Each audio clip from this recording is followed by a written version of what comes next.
وفاقی وزیر داخلہ رانا ثناء اللہ کا کہنا ہے کہ عمران خان اگر ان کا نام مقدمے میں درج کرانا چاہتے ہیں تو وہ یہ شوق پورا کر لیں۔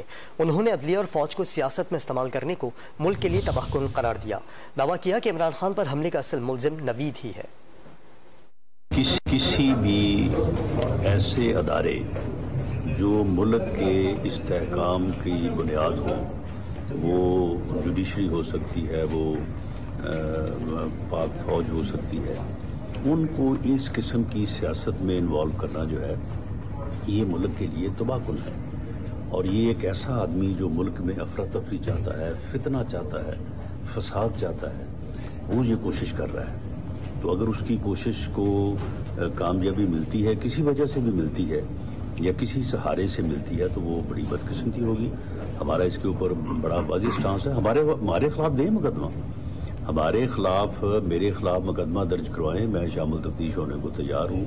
اور میں یہ دعوے سے کہتا ہوں کہ وہ جو ملزم نوید جو موقع سے پولیس نے پکڑا ہے، ان کے کارکنوں نے پکڑوایا ہے، وہی ملزم ہے۔ اگر اس کے علاوہ کوئی اور ملزم اس کے ساتھ بھی ہو تو میں سمجھتا ہوں کہ ہماری بات جو ہے وہ غلط ہوگی، وہی ملزم ہے۔